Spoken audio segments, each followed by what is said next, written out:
Greetings to you. It is a privilege to share the Word of God with you again this week. மறுபடியும் உங்களோடு கூட வார்த்தையை பகிர்ந்து கொள்வதிலே நான் மிகுந்த சந்தோஷம் அடைகிறேன். என்னுடைய மாலை வணக்கத்தை தெரிவித்துக் கொள்கிறேன். I am Lynn Rao. என்னுடைய பெயர் லின் Rao. The people of India are very special to God. நாம் எல்லாரும் தேவனுக்கு விசேஷித்தவர்களாய் இருக்கிறோம். He sees you and he knows you. அவர் உங்களை காண்கின்றார், உங்களை குறித்து நன்கு அறிந்தவராய் இருக்கிறார். And he is eager to share his heart with you today. இந்த நாளிலே அவருடைய இருதயத்தை உங்களோடு பகிர்ந்து கொள்வதில் வாஞ்சையாய் இருக்கிறார். I would like to pray. ஜெபிப்போமா? Father God, we thank you that you are so good and so kind to us. ஆண்டவரே, நீ நல்லவரும் எங்கள் மேல் இரக்கம் பாராட்டுகிற தேவனாய் இருக்கிறபடியால் நன்றி செலுத்துகிறோம். You're worthy of our devotion, worthy of our love. எங்களுடைய அன்பிற்கும் ஆண்டவரே உம்மை தேடி வருவதற்கும் நீர் பாத்திரவானாய் இருக்கிறபடியால் நாங்கள் நன்றி செலுத்துகிறோம்.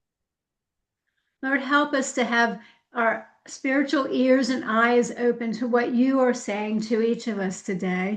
இன்னைக்கு எங்கள் ஒவ்வொருவரோடு நீ பேசுகிறது என்னதென்று அறிந்து கொள்ள எங்க ஆவிக்குரிய கண்களையும் செவிகளையும் இருதயங்களையும் தேவன் திறந்தருளும்படியாய் ஜெபிக்கிறோம்.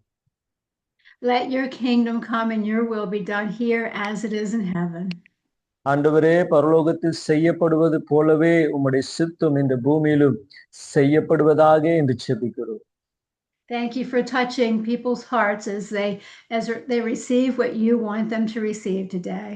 ஆண்டவரே, இன்னைக்கு இருதயங்களை தொட்டு நீர் அவர்கள் என்ன பெற்றுக்கொள்ள வேண்டும் என்று விரும்புகிறீரோ அதை பெற்றுக்கொள்ள கிருபை பாராட்டினதற்காய் நன்றி. We invite you, Holy Spirit. பரிசுத்த ஆவியானவரே, உம்மை வருக என்று நாங்கள் அழைக்கிறோம். Lord, we give you all the glory and honor in Jesus' name. எல்லா துதி கன மகிமை உமக்கே இயேசுவின் நாமத்தில் செலுத்துகிறோம் நல்ல பிதாவே. Amen. God wants to speak to you. தேவன் உங்களோடு பேச விரும்புகிறார். He is speaking all the time. தேவன் எப்போதும் பேசிக்கொண்டுதான் இருக்கிறார். You may have been dismissing impressions as just your thoughts. சில நேரங்களிலே அவர் பேசுகிறதை உங்கள் எண்ணம் என்று எண்ணி அதை நீங்கள் தள்ளிவிடுகிறீர்கள். Or you may let pictures slip by as your own imagination. சில நேரங்களிலே காண்பிக்கிற தரிசனங்களை உங்களுடைய எண்ணங்கள் என்று எண்ணி அதையும் தள்ளிவிடுகிறீர்கள். Maybe you've had dreams without asking God if it was from him.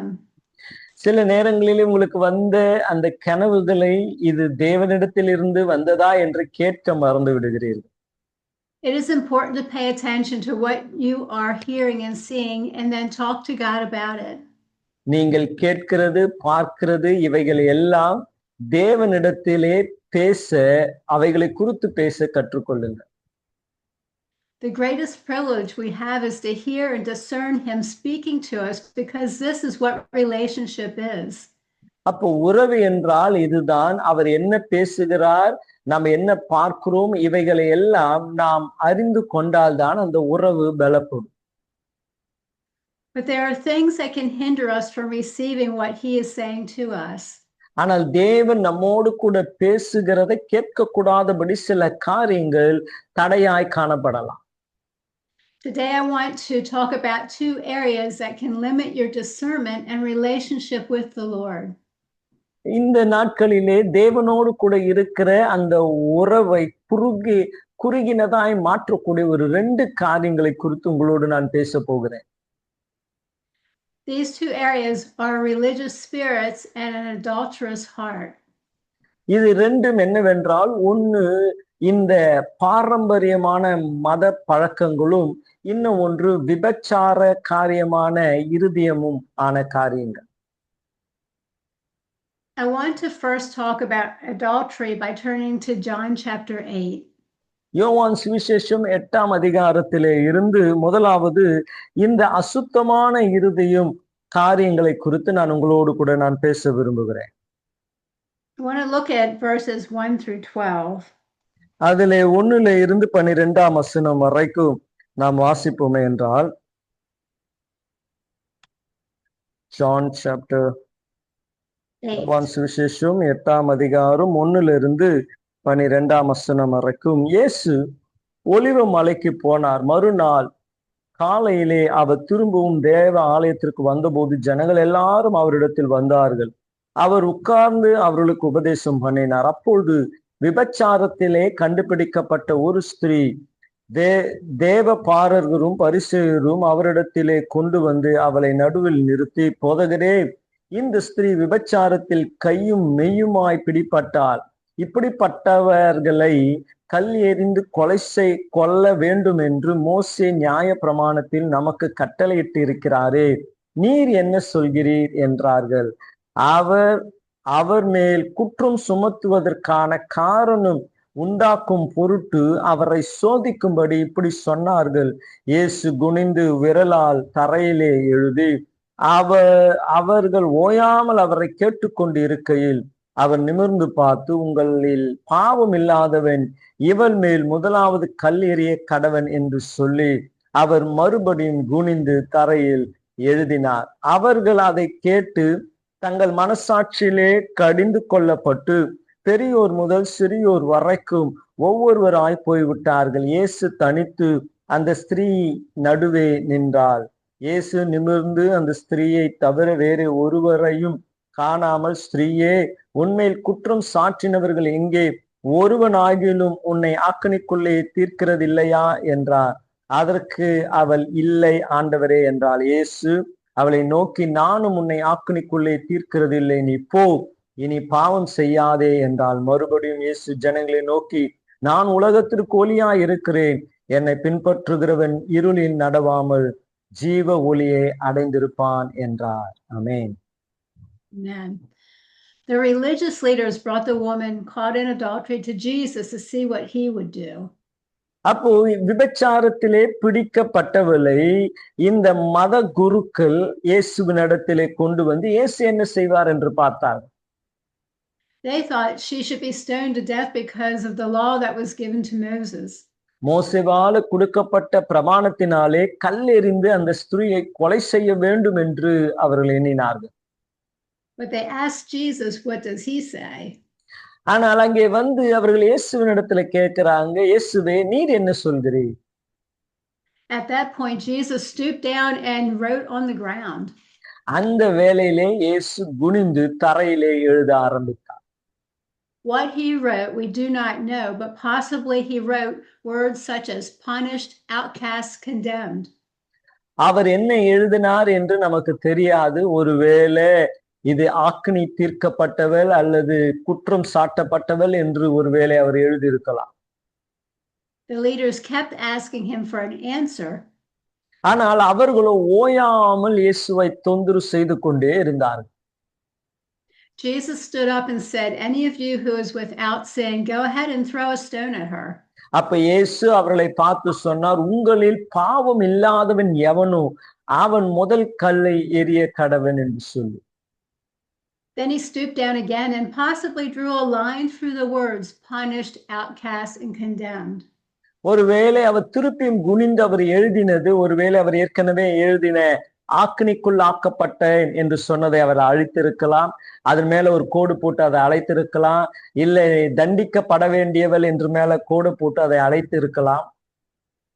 And wrote new words such as love, mercy, acceptance, grace. அதை தொடர்ந்து புதிய வார்த்தைகள் கிருபை, இரக்கம், அன்பு, தயவு என்று, மன்னிப்பு என்று அவர் எழுதியிருக்கலாம்.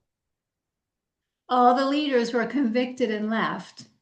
அங்கே இருந்த மத தலைவர்கள் எல்லாம் குற்றப்பட்டவர்களாய் அவர்கள் கடந்து போனார்கள். Jesus knew that no one was without fault. அப்ப இயேசுவுக்கு தெரிந்திருக்கிறது, ஒருவனும் பாவம் இல்லாதவன் இல்லை. Then Jesus asked the woman, where are all your accusers? இயேசு அந்த ஸ்திரியை பார்த்து கேட்கிறார், உன்னை குற்றப்படுத்தினவர்கள் எங்கே? No one condemned her, and he said he did not condemn her and to go and be free from a life of sin. அப்போ அவர் சொன்ன, என்னை குற்றப்படுத்தினவர் ஒருவரும் இல்லை என்று சொன்னபோது இயேசுவும் சொன்னார், நானும் உன்னை குற்றப்படுத்துகிறது இல்லை, நீ போ, இனி பாவம் செய்யாதே.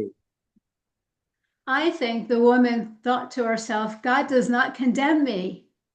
ஒருவேளை அந்த ஸ்திரீ யோசித்திருக்கலாம், கர்த்தர் என்னை குற்றப்படுத்தலையே, He has given me mercy.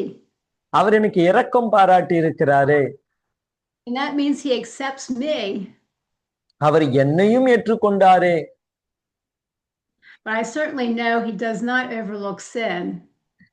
நான் உண்மையா சொல்ல வேண்டும் என்றால் அவர் பாவத்தை பாராதவர் அல்ல. I believe that through that encounter with Jesus, the woman felt cleansed and free from her sin. ஆனால் அந்த குற்றப்படுத்தப்பட்ட அந்த ஸ்திரீ தேவனிடத்திலே வந்தபொழுது அவளுடைய பாவம் மன்னிக்கப்பட்டு அது நிவர்த்தி செய்யப்பட்டது.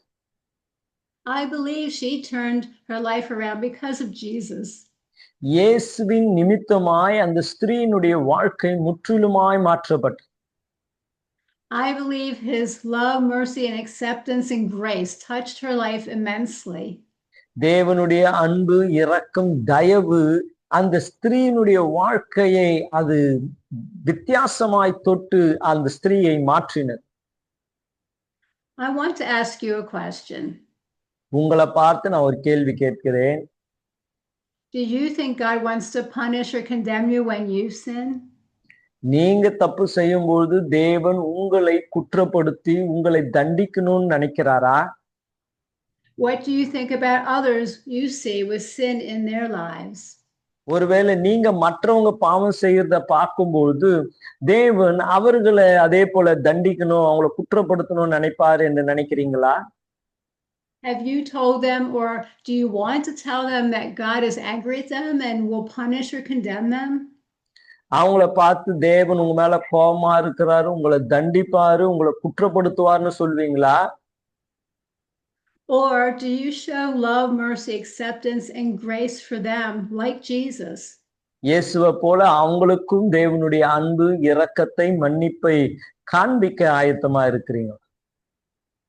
It is important to know how God thinks and feels about people. உங்களை குறித்து, ஜனங்களை குறித்து தேவன் எப்படி அவருடைய தேவனுடைய உணர்வு எப்படி இருக்கு, அவர் எப்படி உங்களை பார்க்கிறார் என்று அறிந்திருக்க வேண்டும். And also about you. உங்களை குறித்தும் தேவன் எப்படி பார்க்கிறார் என்று நீங்கள் அறிந்திருக்க வேண்டும். Jesus did not excuse the sin of those who were participating in it. யாரு பாவம் செய்து கொண்டிருக்கிறார்களோ அதை அவர் காணாதவராய் இருக்கிறதில்லை. When he walked on earth, there were times when just his presence alone impacted people and their hearts changed.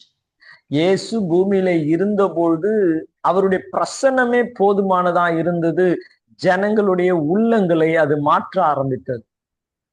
And many times what he graciously spoke to them changed their hearts as well. அநேக நேரம் அவர் பேசின வார்த்தைகள் ஜனங்களுடைய வாழ்க்கையை அவருடைய தயவினால் மாற்றினது. Jesus said the words he speaks, they're from the Holy Spirit and they are life-giving. அவர் இயேசு சொல்லுகிறார், நான் பேசுகிற வார்த்தை பரிசுத்த ஆவியானவராலே பேசப்படுகிற வார்த்தைகள், அவைகள் ஜீவனை கொடுக்கக்கூடியதா இருக்கிறது. And we just saw this with the woman that was caught in adultery. He forgave and his words changed her heart. நாம் பார்த்தோமே, அந்த விபச்சாரத்தில் கையும் காலுமாய் பிடிக்கப்பட்ட அந்த ஸ்திரீக்கு தேவன் இரக்கம் பாராட்டினார். What is really happening when you want others to be punished or condemned or think God is angry at them? ஒருவேளை ஒருவர் தண்டிக்கப்படும் பொழுது, ஒரு பாவம் ஒருவர் செய்யும் பொழுது நீங்க அவங்கள பார்க்கறது எப்படி பாக்குறீங்க? கர்த்தர் அவங்க மேல கோபமா இருக்கிறாருன்னா? When you believe that, there's something that needs to be changed in your heart. அப்போ அப்படி நீங்கள் பார்த்தீர்கள் என்றால் உங்க மனசுல ஒரு மாற்றம் உண்டாக வேண்டியது அவசியமா இருக்கிறது. The term religious spirit is what Jesus was talking about with the religious leaders. பாருங்க, அந்த மத தலைவர்களிடத்திலே தேவன் பேசினது என்னன்னா, மத தலைவர்களுக்கு இருந்த ஒரு சுபாவம் இப்படிப்பட்டதா இருந்தது. However, religious spirits do not only attack church leaders. அப்ப இந்த மதத்தின் சம்பந்தமான அந்த ஆவிகள், அந்த ஆவி என்ன செய்கிறது என்றால் மத தலைவர்களை பிடிக்கிறது. The religious spirit applies to all of God's people. இந்த பாரம்பரிய ஆவி எல்லா மதத்தில் இருக்கிற எல்லார் மேலும் அது ஆளுகை செய்கிறது. The spirit of religion is an ugly thing, and it blocks your ears and eyes and spiritual senses from hearing God.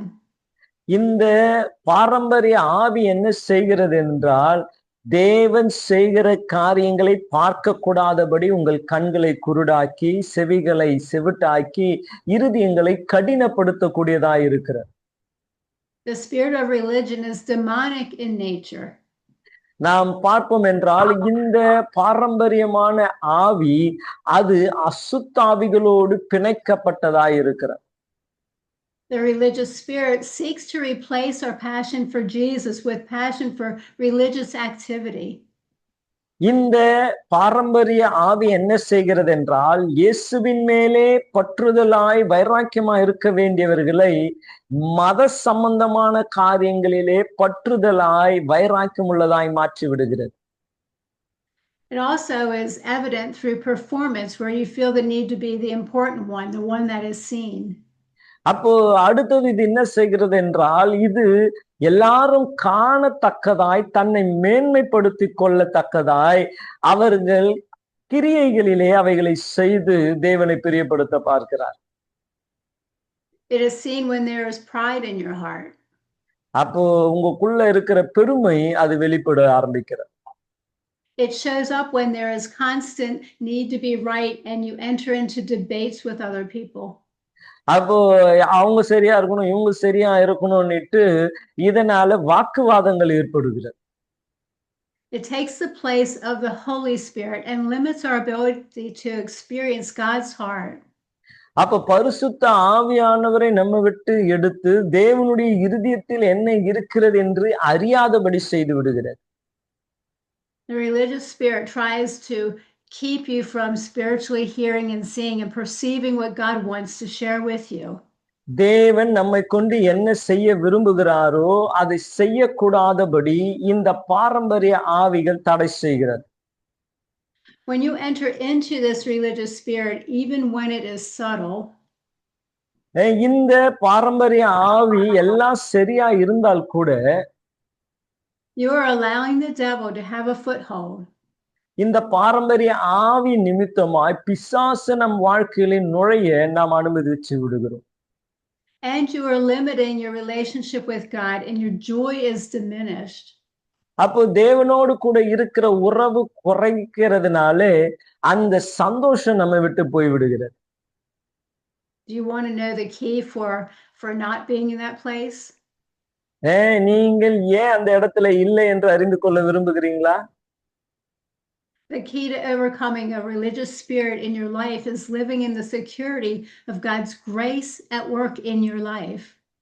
அப்போ நீங்க அந்த சந்தோஷத்தை உடையவர்களா இருக்கணுமே என்றால் தேவன் உங்களுக்கு இரக்கம் பாராட்டினார் என்ற தைரியத்திலே, அந்த பாதுகாப்பிலே நீங்கள் இருக்கும் பொழுதுதான் கிறிஸ்துவ வாழ்க்கை சந்தோஷமானதா இருக்கும். His grace is very powerful. அவருடைய கிருபை மிகவும் வல்லமையுள்ளதா இருக்கிறது. The basis or foundation of intimacy and passion for Jesus is the grace of God. இந்த இயேசுதான் அந்த கிருபை என்ற அந்த அறிவை, அந்த ஞானத்தை உடையவர்களாய் நாம் இருக்க வேண்டும். It was by God's grace the woman who was caught in adultery was set free because Jesus knew God's heart and had faith in his Father. பாருங்க, விபச்சாரத்திலே பிடிக்கப்பட்ட அந்த ஸ்திரீ விடுதலையாக்கப்பட காரணம் இயேசுவுக்கு தன் பிதாவினுடைய இருதயம் என்ன என்று தெரிந்ததினாலே அந்த விசுவாசத்தில் இவர் செயல்பட்டார். இந்த ஸ்திரீயும் விடுதலையாக்கப்பட்டார். I want to look at a verse in Ephesians chapter 2. எபேசியர் 2ஆம் அதிகாரத்திலே ஒரு வசனத்தை நான் பார்க்க விரும்புகிறேன். Ephesians chapter 2, and we'll read verse 8. அதிலே 8ஆம் வசனம், 2ஆம் அதிகாரம். கிருபையினாலே விசுவாசத்தை கொண்டு ரட்சிக்கப்பட்டீர்கள், இது உங்களால் உண்டானது அல்ல, இது தேவனுடைய ஈவு. So it is by grace you have been saved through your faith. நீங்கள் விசுவாசத்தினாலே கிருபையை கொண்டு ரட்சிக்கப்பட்டிருக்கிறீர்கள். You cannot save yourself. உங்களை உங்களாலே காப்பாற்றிக் கொள்ள முடியாது. You cannot do anything for God without his grace in your life. தேவனுக்காக உங்களாலே அவருடைய கிருபை இல்லாமல் ஒன்றுமே செய்ய முடியாது. This should cause you to actually feel humility in your heart. அப்போ இதை நீங்கள் அறியும் பொழுது அது உங்களுக்குள்ளே ஒரு தாழ்மையை கொண்டு வர வேண்டும். This grace is a gift from God. இந்த கிருபை தேவனுடைய ஒரு ஈவாய் இருக்கிறது. And everything in the kingdom is by his grace through faith in him. அப்ப தேவ ராஜ்யத்திலே இருந்து நம்ம பெற்றுக்கொள்வது, தேவ ராஜ்யத்தில இருக்கிறது எல்லாமே கிருபையினாலே விசுவாசத்தை கொண்டு நாம் பெற்றுக்கொள்ள முடியும். Let's go to Hebrews chapter 4. எபிரேயர் 4ஆம் அதிகாரத்தை நாம் பார்ப்போமே என்றால் Hebrews chapter 4 verse 16. அதிலே 16ஆம் வசனம், ஆதலால் நாம் இரக்கத்தை பெறவும் ஏற்ற சமயத்தில் சகாயம் செய்யும் கிருபையை அடையவும் தைரியமாய் கிருபாசன தண்டையிலே சேர கடவோம். ஆமென். Amen. Come boldly before the throne of grace. தைரியமாய் அந்த கிருபையை அடையும்படி. He wants us to receive mercy and find grace in every situation in our lives. நம்மளுடைய வாழ்க்கையிலே கடந்து போகிற எல்லா சூழ்நிலையிலும் அவருடைய கிருபையை இரக்கத்தினாலே பெற்றுக்கொள்ள வேண்டும் என்று அவர் விரும்புகிறார். If you have a clear understanding of the grace of God, தேவனுடைய கிருபையை குறித்த ஒரு தெளிவான வெளிப்பாடு உங்களுக்கு இருக்குமேயானால், your pursuit of intimacy with him will become more passionate, and this will be manifested in your life. அப்ப தேவனுடைய பிரசன்னம் இன்னும் அதிகமாய் உங்கள் வாழ்க்கையிலே இருந்து அது வெளியரங்கமாக ஆரம்பிக்கும். When reading the story about adultery, the Lord highlighted something that ties into having a religious spirit. அப்ப இந்த விபச்சார ஸ்திரியை குறித்து வாசிக்கும் போது சபைக்குள்ளே இருக்கிற இந்த பாரம்பரிய ஆவியை குறித்து கர்த்தர் எனக்கு வெளிப்படுத்தினார். Jesus was talking to a woman who had committed adultery, but how much adultery takes place in our hearts toward God? அப்போ ஒரு விபச்சாரத்திலே பிடிப்பட்ட ஒரு ஸ்திரீ தேவனிடத்துல கொண்டு வரப்பட்டால், ஆனா நம்ம உள்ளத்திலே எத்தனை வகையான விபச்சார காரியங்கள் நடைபெற்று கொண்டு இருக்கிறது. When you marry your spouse, you commit to a covenant with your spouse to only be intimately involved with each other and no one else. அப்ப நீங்க திருமணம் ஆகும்பொழுது உங்கள் துணையோடு கூட நீங்கள் ஐக்கியப்பட்டு இருக்க தேவ சமூகத்திலே உடன்படிக்கை செய்கிறீர்கள். Spiritual adultery is just the same thing.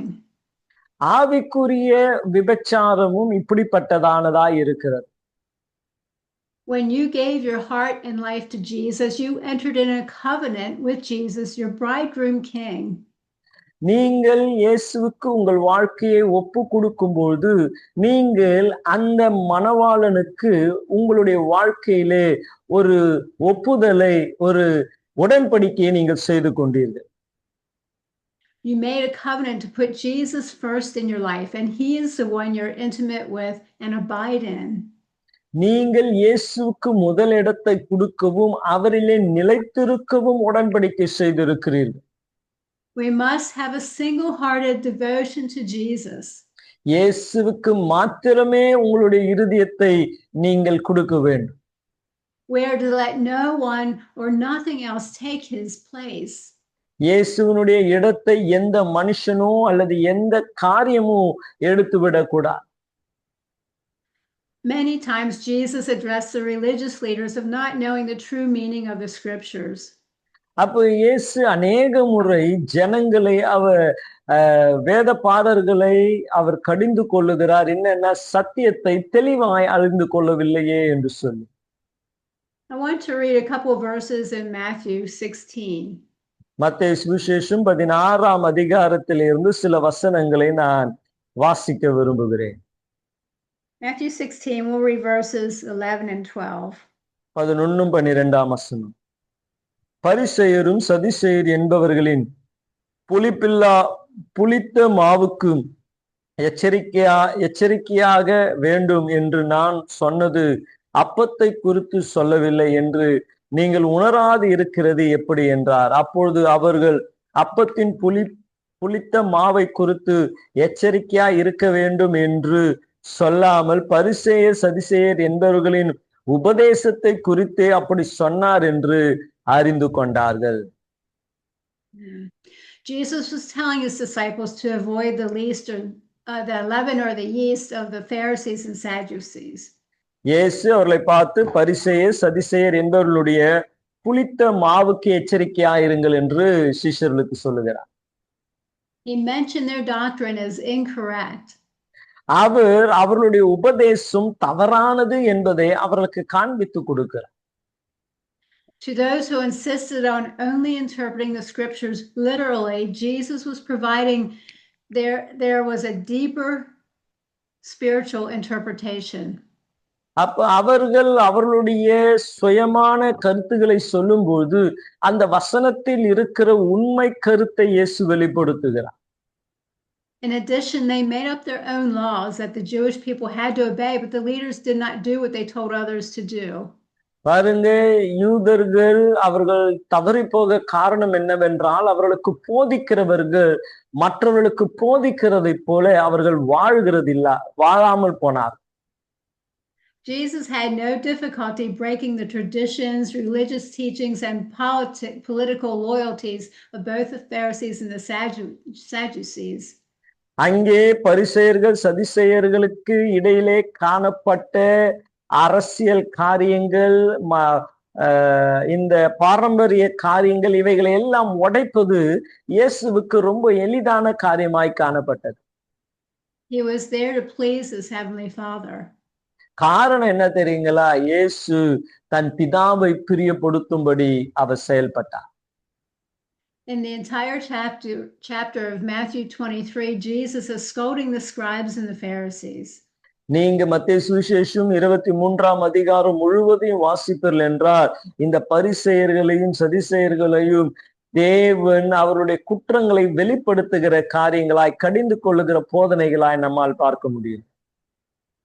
Let's go to chapter 23 verse 13. 23:13 வசனம் மத்தேயு சுவிசேஷத்திலே வாசிப்போம் என்றால், மாயக்காரராகிய வேதபாரரே பரிசேயரே உங்களுக்கு ஐயோ, மனுஷர் பிரவேசியாதபடி பரலோக ராஜ்யத்தை பூட்டி போடுகிறீர்கள். நீங்கள் அதில் பிரவேசிக்கிறதும் இல்லை, பிரவேசிக்க போகிறவர்களை பிரவேசிக்க விடுகிறதும் இல்லை. ஆமென். Amen. They were keeping people from going into the kingdom of God. தேவனுடைய ராஜ்யத்திற்குள்ளே போகக்கூடாதபடி தடை செய்கிறார். What they were doing was very serious, and it was keeping people from experiencing the kingdom. அப்போ தேவ ராஜ்யத்திற்குள்ளே போகாதபடி தடை செய்கிறது எவ்வளவு அபாயமான காரியம் என்று பாருங்க. Having a religious spirit and a heart of adultery will keep others from the freedom that Jesus came to give them.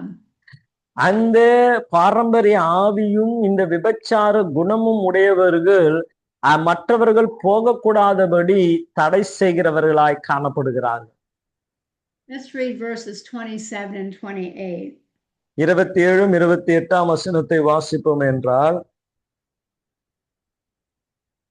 மாயக்காரராகிய வேதபாரரே பரிசேயரே உங்களுக்கு ஐயோ, வெள்ளை அடிக்கப்பட்ட கல்லறைகளுக்கு ஒப்பாயிருக்கிறீர்கள்.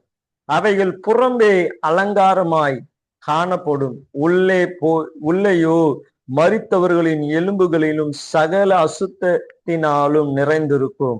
அப்படியே நீங்களும் மனுஷருக்கு நீதிமான் என்று புறம்பே காணப்படுகிறீர்கள், உள்ளத்திலே மாயத்தினாலும் அக்கிரமத்தினாலும் நிறைந்திருக்கிறீர்கள். ஆமென். Jesus knew their hearts and saw what they were doing.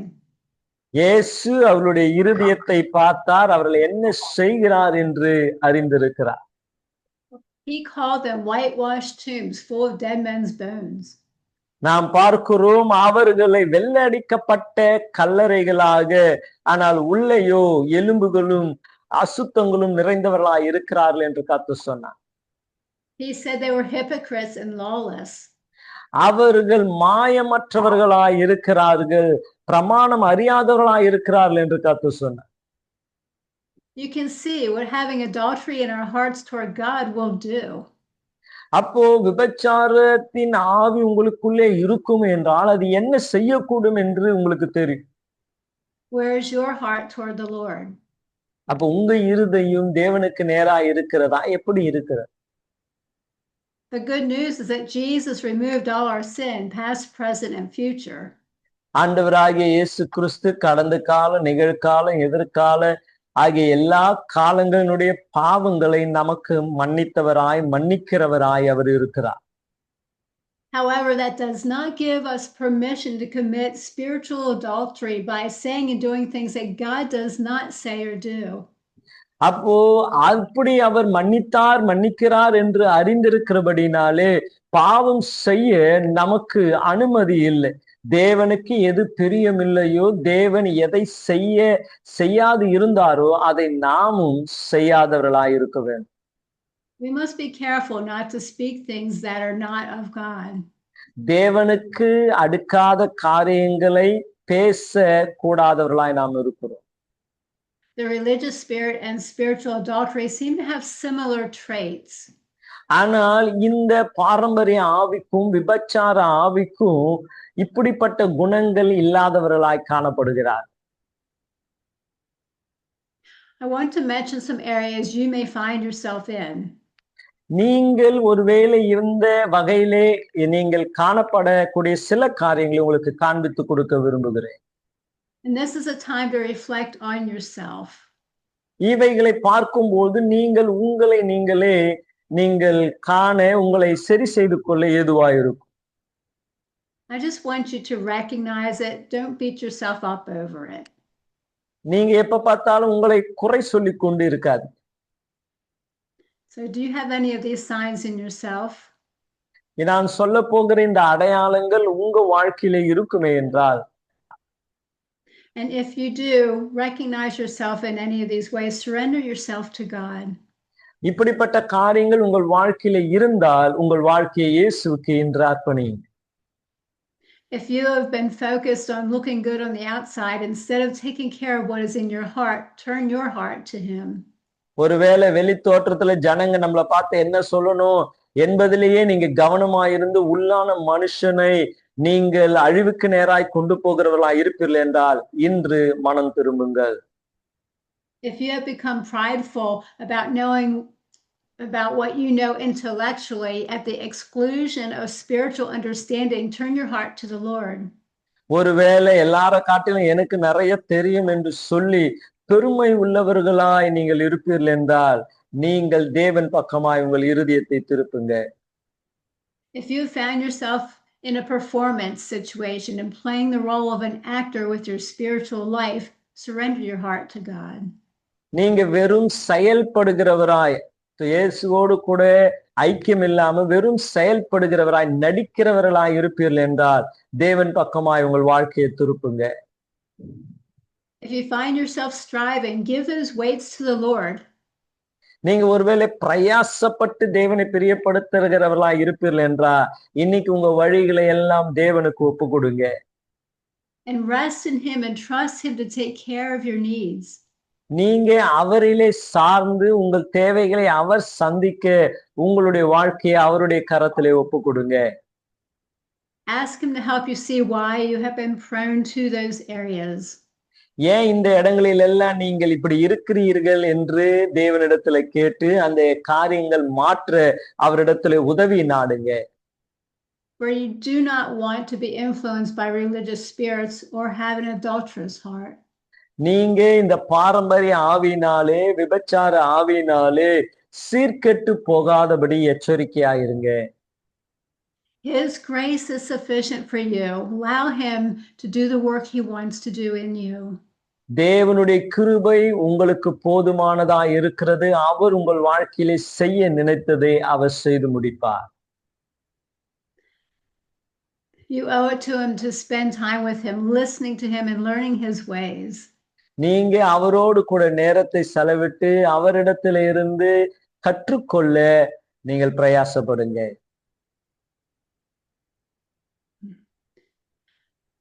He wants to be your friend.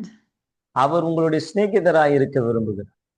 And friends spend time together, authentically sharing their lives with each other, and they're there for each other. நண்பர்கள் என்று சொன்னா நேரத்தை செலவிடுவாங்க, ஒருத்தருடைய தேவையிலே ஒருத்தர் இருப்பாங்க, அவ்விதமாய் வாழ்க்கையை பகிர்ந்து கொள்வார்கள். You must believe you are in Christ and he is in you, and as one joined together. நீங்கள் அறிய வேண்டிய காரியம், நீங்கள் அவரிலும் அவர் உங்களிலும், நீங்கள் இருவரும் பிணைக்கப்பட்டவர்களாய் ஒன்றாய் இருக்கிறீர்கள் என்று அறிந்து கொள்ளுங்க.